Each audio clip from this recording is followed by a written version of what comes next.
बिस्मिल्लाहिर्रहमानिर्रहीम, अस्सलाम वालेकुम। मैं हूं सलमान हैदर। दुआ है परवरदिगार से कि उसने आपको और आपके अहले खाना को अपनी हिफ्ज़ो मान में रखा हुआ। सर, जानबूझ के गुफ्तगू का पहनावा बदलने की कोशिश की जा रही, तो अदरवाइज हकीकत 2+2=4 में यही है कि बाकायदा तौर पर पाक अफगान मुज़ाकरात की वजह से, जी हाँ, मुज़ाकरात लफ्ज़ पे मैं फोकस कर रहा हूँ, मुज़ाकरात की वजह से सीज फायर के ऊपर दस्तखत हो गए हैं। चाहे इसके कि कतर इसमें सालसी है, चाहे इसके कि इसके अंदर बाकायदा तौर पर सालिस का किरदार तुर्की अदा कर रहा है, लेकिन बहरहाल ये काम हो गया। अच्छा, अब सुने।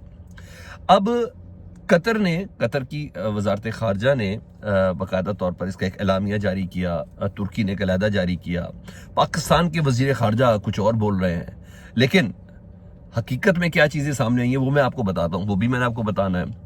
इसके अलावा कुछ और खबरें हैं खादिम हुसैन रिजवी साहब के हवाले से कि उनकी कब्र यहाँ से ट्रांसफ़र की जा रही है। सारी बात है, एक सहाफ़ी ने इस खबर को ब्रेक किया है। उन्होंने कहा इस पर बाकायदा तौर पर गौर किया जा रहा है कि हम ये सब करने जा रहे हैं। दीगर कुछ और चीज़ें भी आपके सामने, जिसमें पाकिस्तान तहरीक इंसाफ का रद्द अमल इस सीज़ फायर के हवाले से। देखो, बातों को यहाँ से पकड़ना, यहाँ से पकड़ना नहीं। हकीकत यही है कि जो भी अमन मुज़ाकरात हैं, जो भी बॉर्डर के खदशात हैं, वो सिर्फ और सिर्फ मुज़ाकरात के ज़रिए ही होंगे। और सही मायनों पे अगर ये कहा जाए कि यही वो लोग थे ना जिनको कुछ दिन पहले तक कहा था कि हमने पाला है, सांप कहा है, कुछ कहा है, इन सांपों से जिन्हें पाला है, जिनकी मदद की है, उनके साथ मुज़ाकरात करके ही सीज फायर हुआ है। लेकिन कॉन्ट्रडिक्शन बड़ा है, जो तुर्की की तरफ से आया स्टेटमेंट, जो कतर की तरफ से स्टेटमेंट आई, और पाकिस्तान का सरकारी सच तो आपको पता है, वैसे ही नाकाबिले यकीन होता है कि उस पर किस हद तक अमल किया जाए, किस पे नहीं किया जाए। चीज़ें तो रात को क्लियर हो गई थी खैबर पख्तूनख्वा की हुकूमत की जानिब से, जब वज़ीर आला KP ने कहा था कि अफगानिस्तान ने हमला, पाकिस्तान पर हमला है और हम उसका मुंह तोड़ जवाब भी देंगे और पाक फौज के साथ खड़े हैं। ये सारी बातें उन्होंने क्लियर की। और बैरून मुल्क भेजे जो पाकिस्तान में मुकीम अफगानी है, उनको वापस भेजने के लिए उन्होंने कहा एक इज्जतदार तरीका इख्तियार करना चाहते हैं। उन्होंने ये नहीं कहा इनको नहीं भेजना, इधर के शहरी हैं इधर रहेंगे, ऐसी कोई बात नहीं की। उन्होंने कहा नहीं, एक इज्जतदार तरीका है, सब कुछ। तो अच्छी खासी उन्होंने तबीयत फ्रेश की।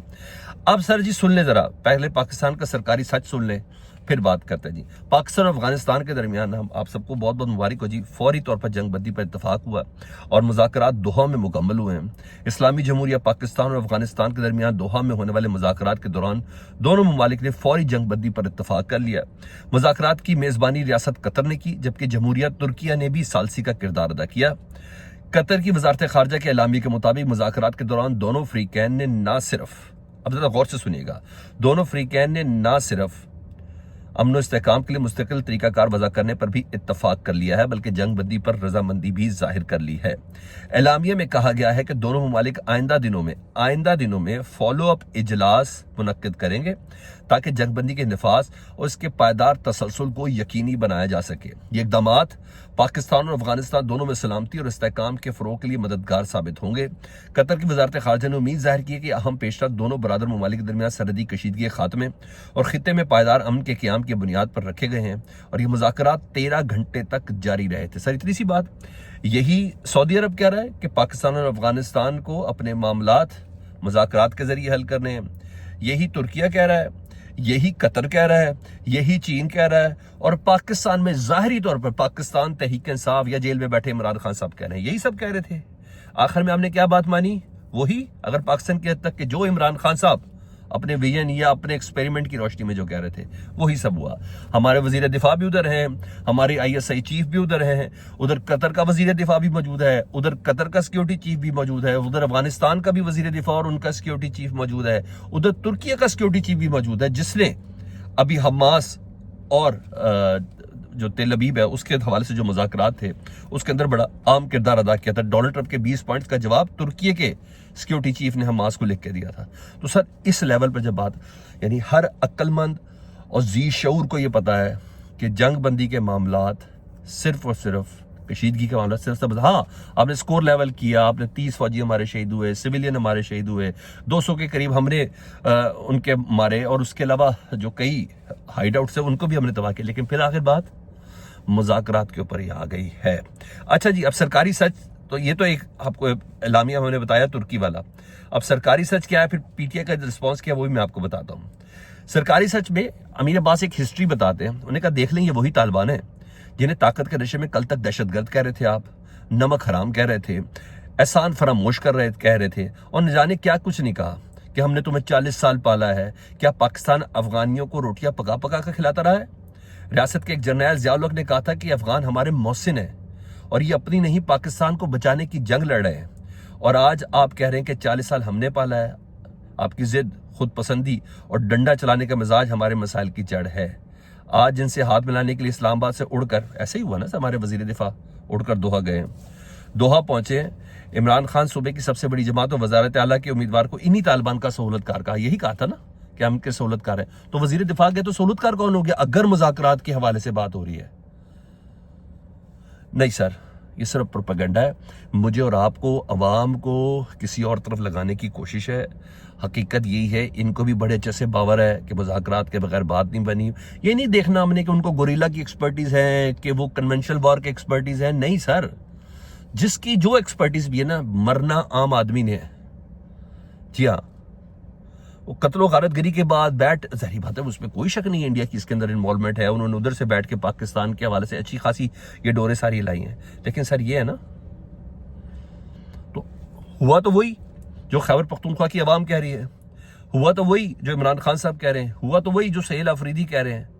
तो सर इतनी नफरत कि तुम हमारे नौकर हो, मुलाजिम हो, दूध पिलाया, सांप हो, एहसान फरामोश हो, ये सब आपने बोला। उसके बाद भी तो यही किया ना। मगर सर नफरत बड़ी बोधी है। काश ये उस वक्त कर लिया जाता तो ज्यादा बेहतर था। बहरहाल यहां तमाम चीजें जी। अच्छा अब सुने, ये तो हो गया मैंने आपको। अब सरकारी सच क्या कह रहा है जी, और सरकारी सच कोई और नहीं बता रहा जी। हसन अयूब साहब क्या बोलते हैं, फिर मैं वजीर हसन अयूब साहब कहते हैं कि पाकिस्तान और अफगानिस्तान के दरमियान मुआहदा पाकिस्तान की वाज़ेह जीते हैं। ये जीत किसी की भी नहीं है सर, ये अमन की जीत है जिसमें दहशतगर्दी की हिमायत का खात्मा और पाकिस्तान के मुतालबात को तस्लीम किया गया है।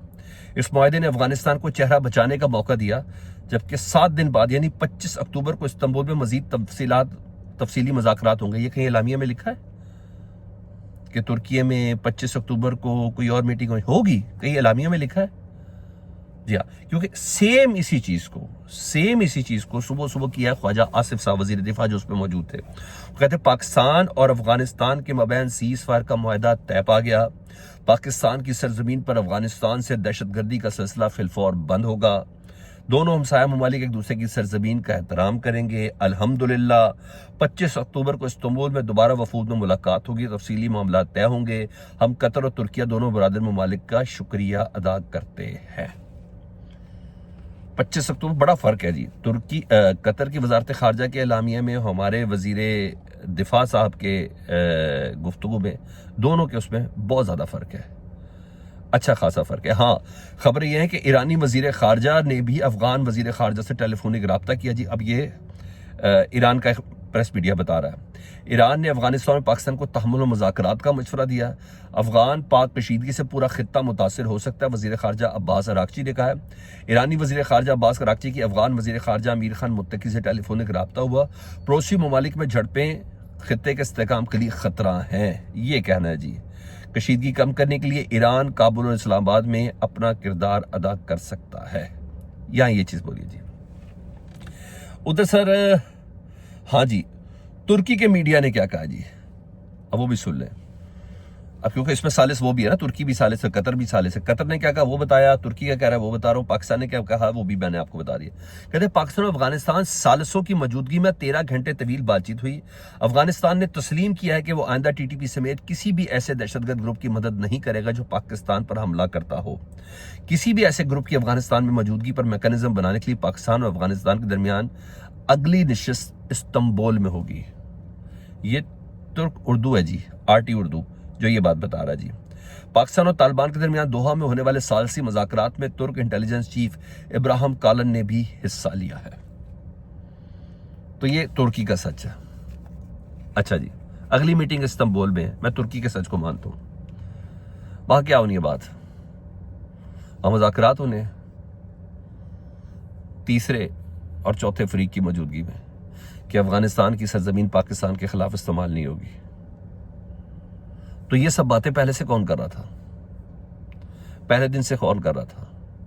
सुहेल अफरीदी को इसी आवाज के ऊपर कहा गया था ना कि जनाब आप बाकायदा तौर पर फैसिलिटेटर हैं, टीटीपी के दहशतगर्दों के। इसी की बिना पर उनको मुर्शियात का पुष्टपना कहा गया था ना, इसी बुनियाद पर इन तमाम चीजें कही थी। और वो रात से कह रहा है कि भाई इज्जतदार तरीके से वापस भेजना है। अच्छा, एक बहुत बड़ा सेटअप का चैलेंज भी पड़ा हुआ है खैबर पख्तूनख्वा हुकूमत के हवाले से, जिससे मुतल्लिक सहाफ़ी मोहम्मद फ़हीम साहब जो हैं, सीनियर सहाफ़ी हैं, वो कहते हैं कि जी जो बैरिस्टर सैफ है ना, कहते हैं बहुत बड़ा इम्तिहान है। मेरी नज़र में बैरिस्टर सैफ का सिस्टम होना ज़रूरी है, मेरी नज़र में, क्योंकि इस तरह के लोग, इस तरह के किरदार जो एक ब्रिज का किरदार अदा करते हैं। भाई हुक्म फैसले सब कुछ अली अमीन गंडापुर वाला काम नहीं है ना यहाँ। अब ज़रूरत है बैरिस्टर सैफ की। मेरा मानना ये है कि उनको ऐसे कि जो भाई आगे से राब्ता कार भी हो, जिनके लिए मंडे के दिन, बुध के दिन अडयाला जेल भी खुलती हो। मौक़िफ़ सुहेल आफरीदी का ही चले। बहरहाल ये कहते हैं कि इमरान खान के काबिल एतमाद साथी बैरिस्टर मोहम्मद अली सैफ नई काबीना में अपनी खिदमात जारी रखेंगे। खबर वो ये दे रहे हैं मोहम्मद फ़हीम साहब। और ख़बर एक और भी आई है जी, वो भी मैं आपके साथ शेयर कर देता हूँ। और वो भी खबर एक साफ़ी साहब हैं, उनकी नज़र में है। और उनके मुताबिक सर कि टीएलपी के जो सरबराह है ना, खादिम हुसैन रिजवी साहब, उनकी कब्र को लाहौर से मुंतकिल, ज़िया तनोली साहब है जी, उनकी कब्र को ना लाहौर से किसी दूर मकाम पर मुंतकिल करने के ऊपर बड़ा ज़बरदस्त तरीके से, सीरियस तरीके से इस वक्त गौर जारी है। उधर डोनाल्ड ट्रंप साहब को बड़ी तकलीफ हो गई सर। आज तो उनके खिलाफ पूरा अमेरिका खड़ा है जी, हज़ारों नहीं लाखों अफराद पूरे अमेरिका में हैं। और बना गया नो किंग। मानना यह है कि अमेरिका के जो नए डोनाल्ड ट्रंप साहब सदर हैं, ये अथॉरिटेरियन हैं, ये किंग के तौर पर चला रहे हैं। और no country deserves a narcissist politician like Donald Trump साहब। There was no king protest all over USA today due to the policies of the current administration. American people think that President Trump is considering himself is a king. ये कहा no king के नारों के साथ है जी। और जिन जिन जगहों पर सर सुन लें, Philadelphia, Washington DC, New York city, Chicago, Boston और सैन डियागो, वाकई में सर लाखों की तादाद में यहाँ लोग इकट्ठे हैं।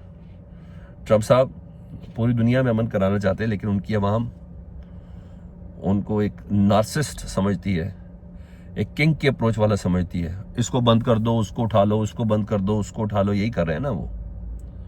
या तमाम के तमाम दुखी, और स्पेशली वो अफराद जिनके ट्रंप के आने की वजह से, जिनकी नेशनलिटी, जिनकी रिहाई, जो कुछ भी था, उनकी कदगने थी, जिनको मसला, वो सारे इस वक्त सरापा एहतजाज नजर आ रहे हैं सर। ये अपडेट सी फीडबैक से मुतल्लिक जरूर आगा करें। अपना बहुत ख्याल रखें। अल्लाहुम्मा सल्ली अला मुहम्मद व आले मुहम्मद।